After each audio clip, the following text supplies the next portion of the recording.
I started with no particular goals in mind. What kind of pushed me to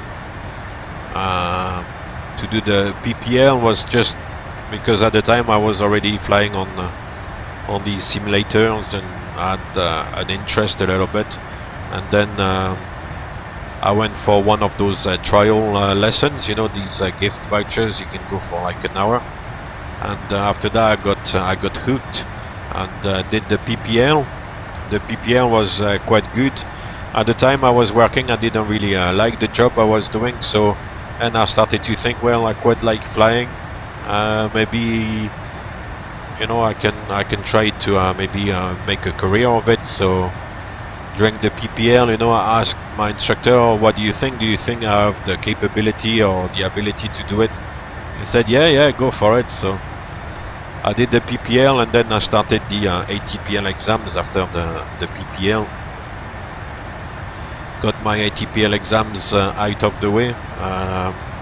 Continued the hour building after the PPL, so did about an extra 100 hours, of which there was 5 hours for the night rating,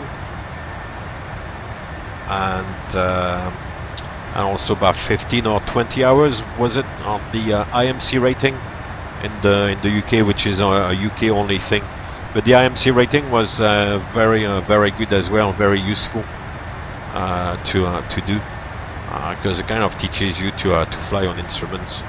You only fly on a Piper Cherokee or something like that on instruments, but you fly an ILS down to about 500 feet, which is really good.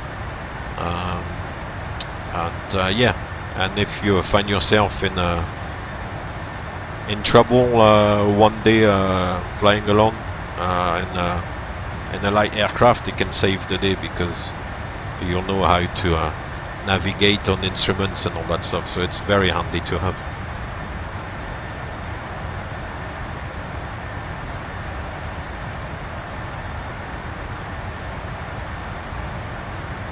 Right, so the arrival.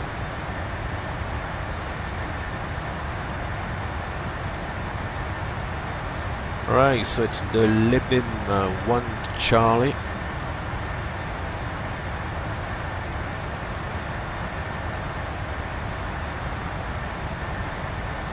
That's 19 right. Transition hotel, and yeah, Robbie, I believe.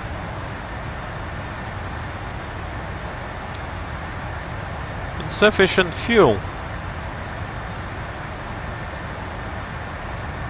Okay, so if you have this insufficient fuel, that means you are eating at your reserve. It shows 5.6, and the reserve, you'll find it on the perf init page 6.1. Okay, so PFPX there is, although we kind of deviated as well with the weather. Okay, so to prevent having this message coming all the time, we'll put the reserve at 5 tons. And the message will stop popping out. Okay, so from hotel we go to Lebim 180 or below and 250 knots. Hotel Lebim 250 knots, but not 180. So 180 or below. Execute every time the CDU flashes.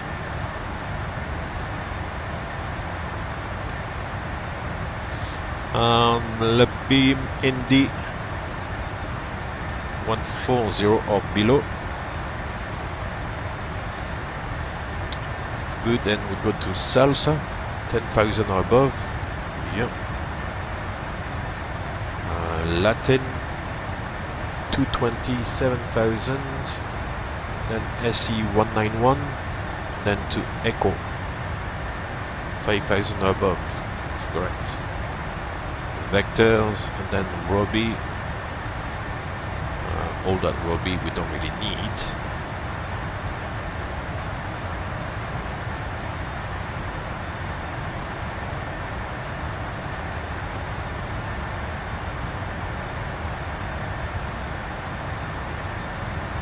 that doesn't look right.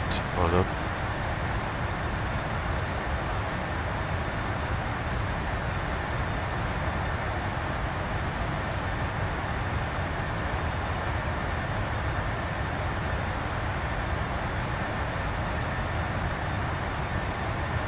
The CF basically will go on top of Echo, yeah. Actually, the fuel on arrival might be better, yeah. 5.8.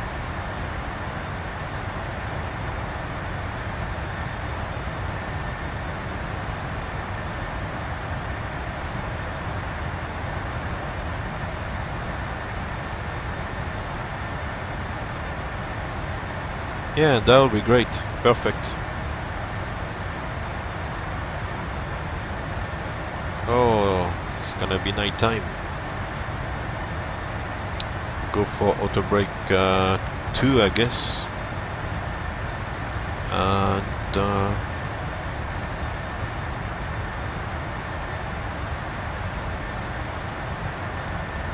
back to map mode.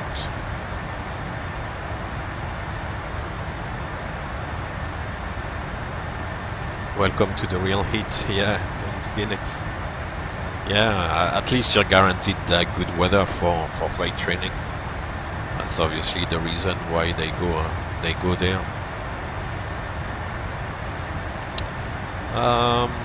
VRF. Gonna go for flap 30. 5.8 plus the fuel on landing plus 230. It's gonna be a landing weight of 235.8. So 235.8. It's gonna give us a VRF for flap 30 of 139, which we'll set here. And minimums. Tango, Bravo, Sierra, airport information, Kilo 1100, Zulu, weather, wind 181 at 12, visibility 10, sky condition, few clouds at 2000, temperature 31, dew point 23, QNH 1009er, advise on initial contact, you have information, Kilo, Victor, Tango, Bravo, Sierra, airport information, Kilo 1100, Zulu, weather, wind 181 at 12, visibility 10, sky condition, future. Can I not set the minimum on this?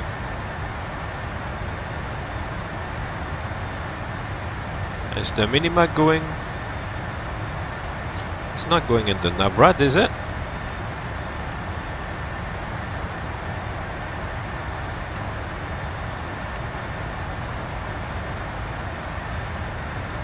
Oh, here it is.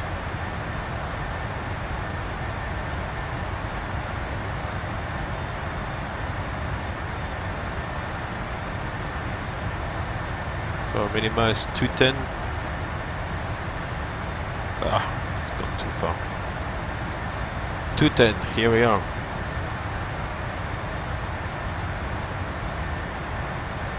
Yeah, I think we are good. Top of descent at 40 miles.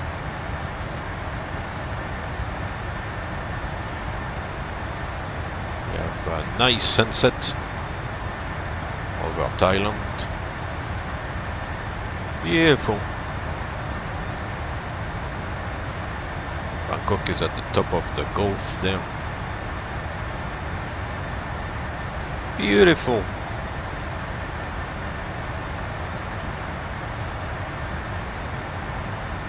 FMC message, reset MCP altitude.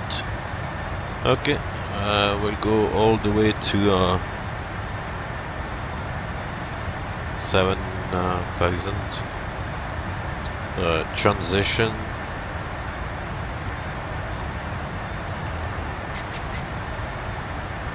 This 130.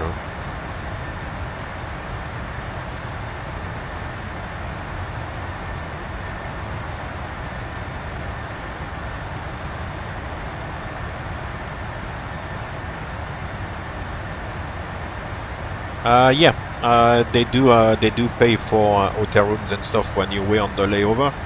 And basically, you are on company duty. Yeah, they do pay for the hotel room they give you also a layover allowance and things like that. Yeah. I mean, the layover allowance doesn't take you very far, but at least it allows you to eat and drink when you're away. So that's the main thing, really. Vacation, yeah, that's a way to put it. Yeah, it's initially it might be seen as a vacation. It's true, when I started to fly on the 737, I had the feeling that I was not really going to work, but I was more like I was going to fly. I was not going to work. It was all new, all exciting and stuff. After like a couple of years, it started to be a bit like more like work, and yeah, it's like going to work basically.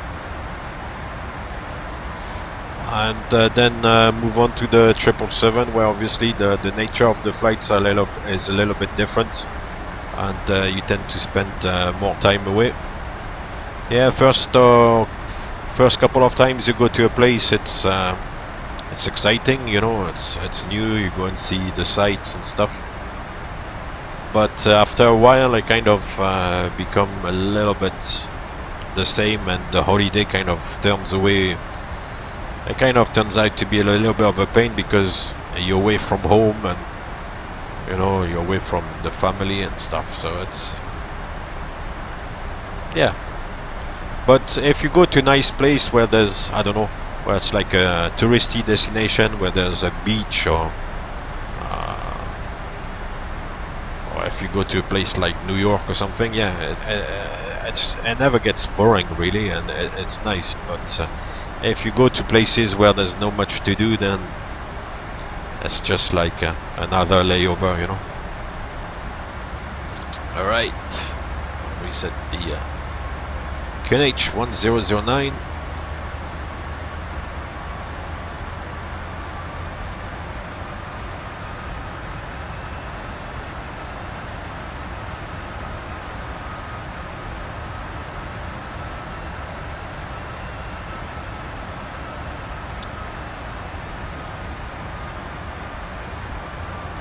I think that's the airport here, the coastline there, south of Bangkok.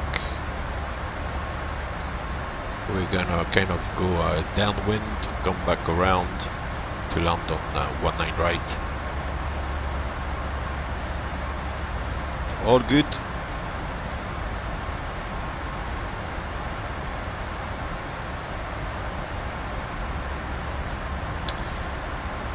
Yeah, and the 777 autopilot.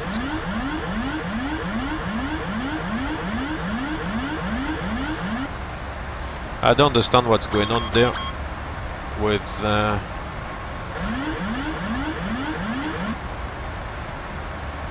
the autopilot.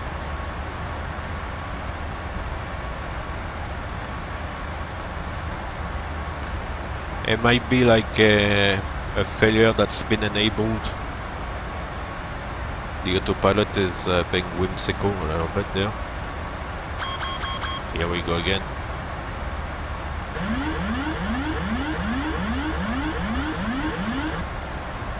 We'll try the other autopilot.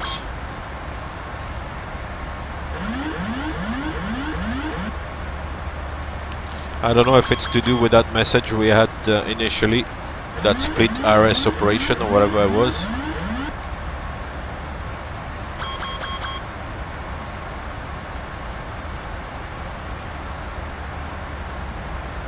Or if it's a little problem with the aircraft. That's quite strange. You shouldn't do that.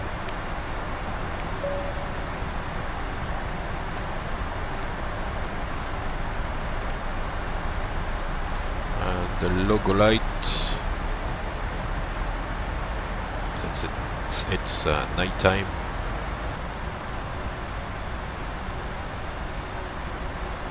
Descent checklist.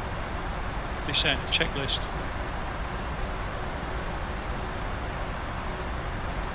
Recall. Checked. Auto brake. Set.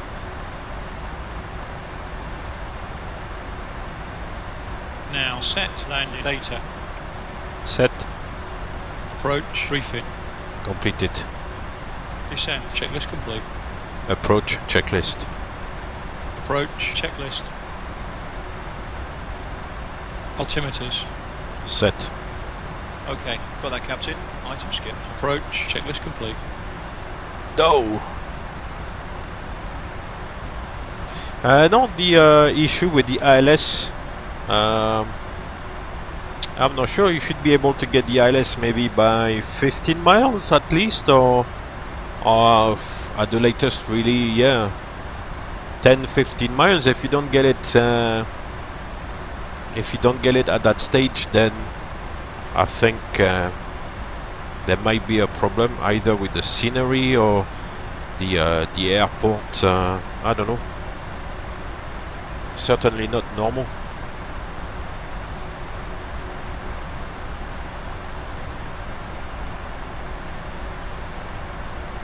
Okay, I'll go and have a look at the menu in PMDG to try if there's a solution.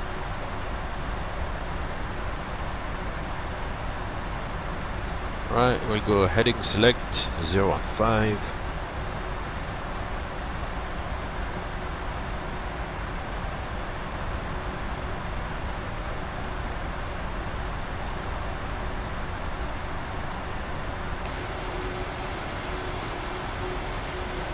There's a bit of a wing flex. It's nice.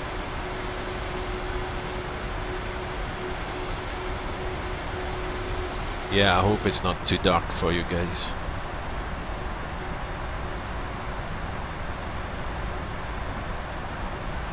Flaps 1. Speed check.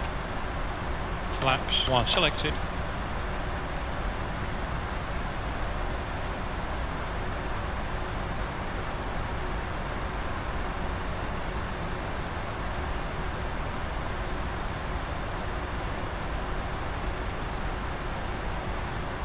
Flaps 5. Flaps 5 selected. Right, we'll turn base leg. Confirm. Right. IRU nav mode. Cap.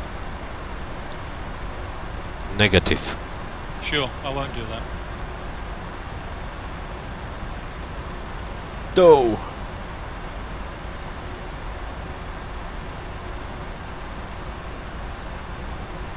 So we'll do an intercept course to CF19 right. So it draws the extended center line in magenta there on the navigation display. Vertical speed.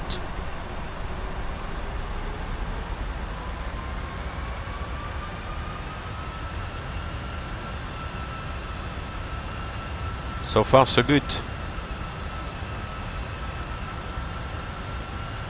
Now FSX, the Iraq, you can't update with Navigraph. The only thing you can update with Navigraph is the FMC database. But FSX database you can't really update. There's a website from a guy called Hervé Source, where you can kind of download some sort of data for FSX, but otherwise no, there's not really many options, unfortunately.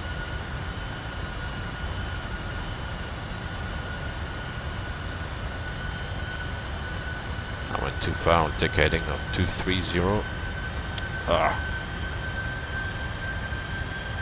And arm the approach mode.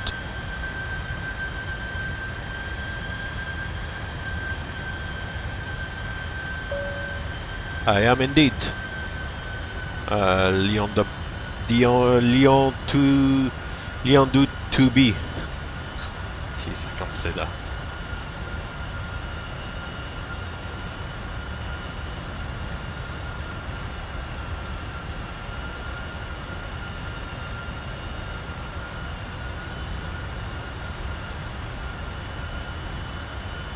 Localizer capture. So a bit like on the 777, the heading is automatically tuned towards the runway heading, which is good. On the 737, which is actually the most the 737 NG, which is the most recent aircraft in terms of manufacturing, you have to reset the runway heading yourself when you intercept the localizer for some reason.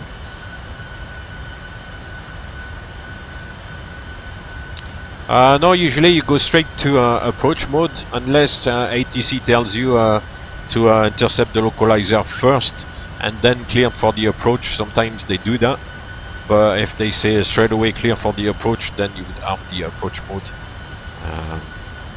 But in some places, sometimes they say intercept the localizer and then descend with the ILS or clear for the approach. Flaps 20. Flaps 20 selected. Flaps 10. Confirm. Flaps 10. Flaps 10. Flaps 10 selected. Yeah, I don't want to go to 20 yet.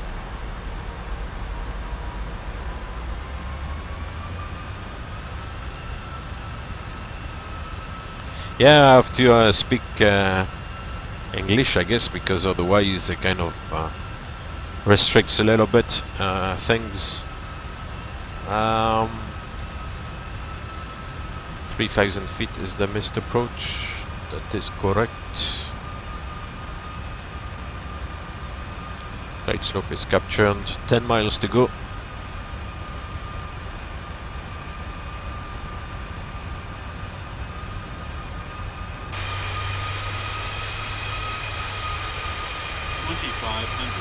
It's quite nose up.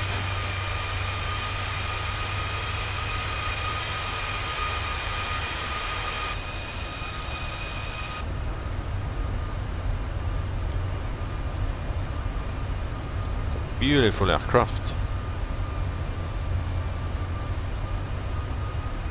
Nice tail livery.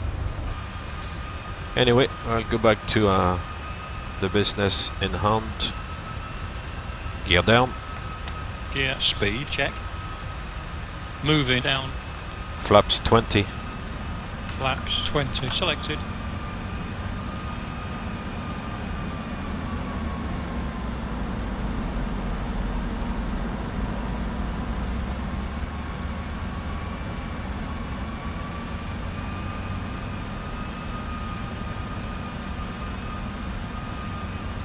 Flaps 30. Flaps 30 selected.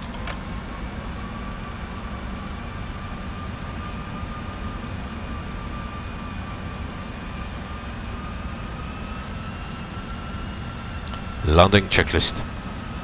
Landing checklist. Speed brake. Armed. Gear down and secured landing gear. Down. Down. Flaps. Set. Landing checklist complete. Very good. So because we didn't have the full autopilot capability and we had the NOLAM 3 there enunciated on the ICAS, then we only get LAN 2 there on the PFD. So we can still do an auto land, but it's only a Cat 3 Alpha, at least if it's the same as the 777. Anyway, here comes the motion. Autopilot off. Approaching 19 right. And auto throttle off. Wish me luck. The scenery already has the new runway which is being built. Runway, I don't know what it will be called. But that's runway 19 right ahead of us.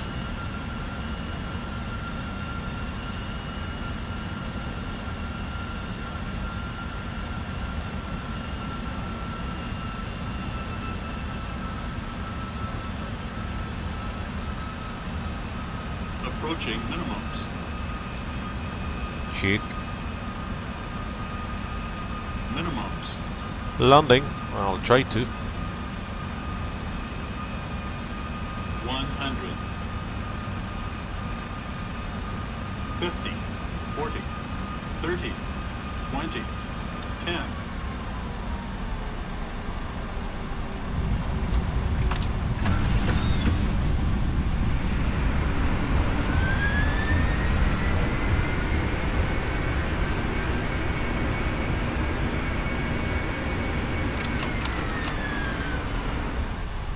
Here we are, Bangkok, Suvarnabhumi Airport. Manual braking.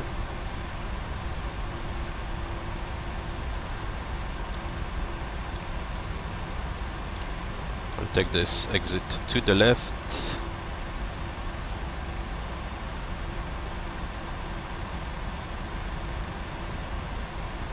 Here we are. Geez, the taxiways feel very small for a large aircraft like this. I hope I'm not in the grass. I mean, I'm sure the at least one of the engines on each side is over the grass. But as long as the wheels are on the taxiway, then it's alright.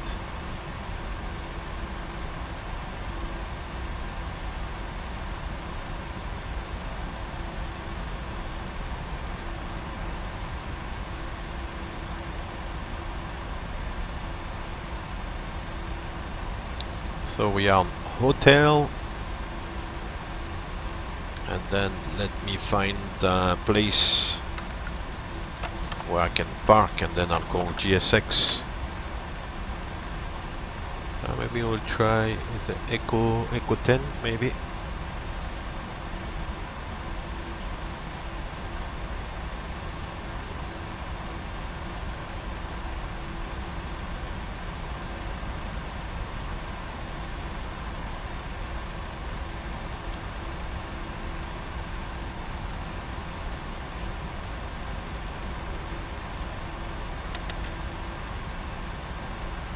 I'll try to clean up myself because I don't have the flows there enabled for multi-crew.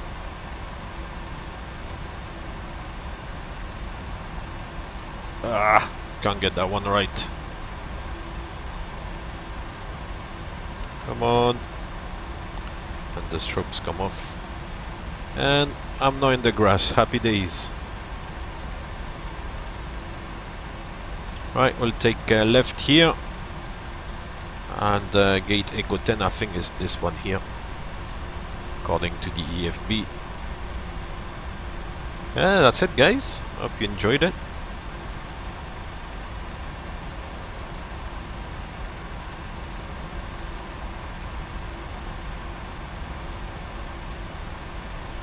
I'll take it easy. There's no rush.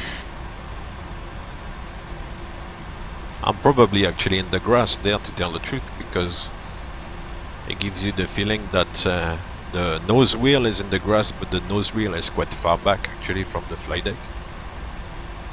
Even more so, I guess, on a 747. But hey, just take it easy. I need to adjust the view there a little bit. With yeah, that's it.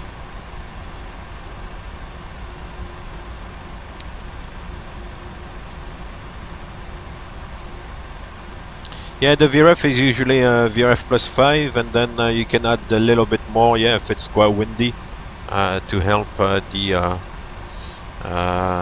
auto throttle kind of cope with any gusts or anything like that.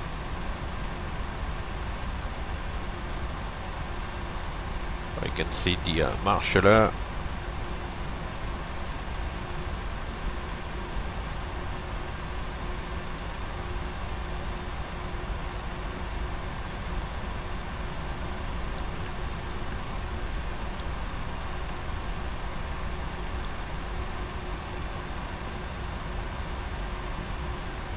It's too much work to do everything here.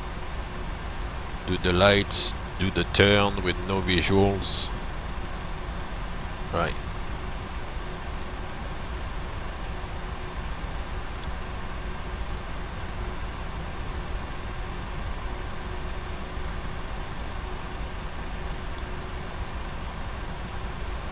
Yeah, trying to straighten it, but the whole length of the aircraft, not just the nose.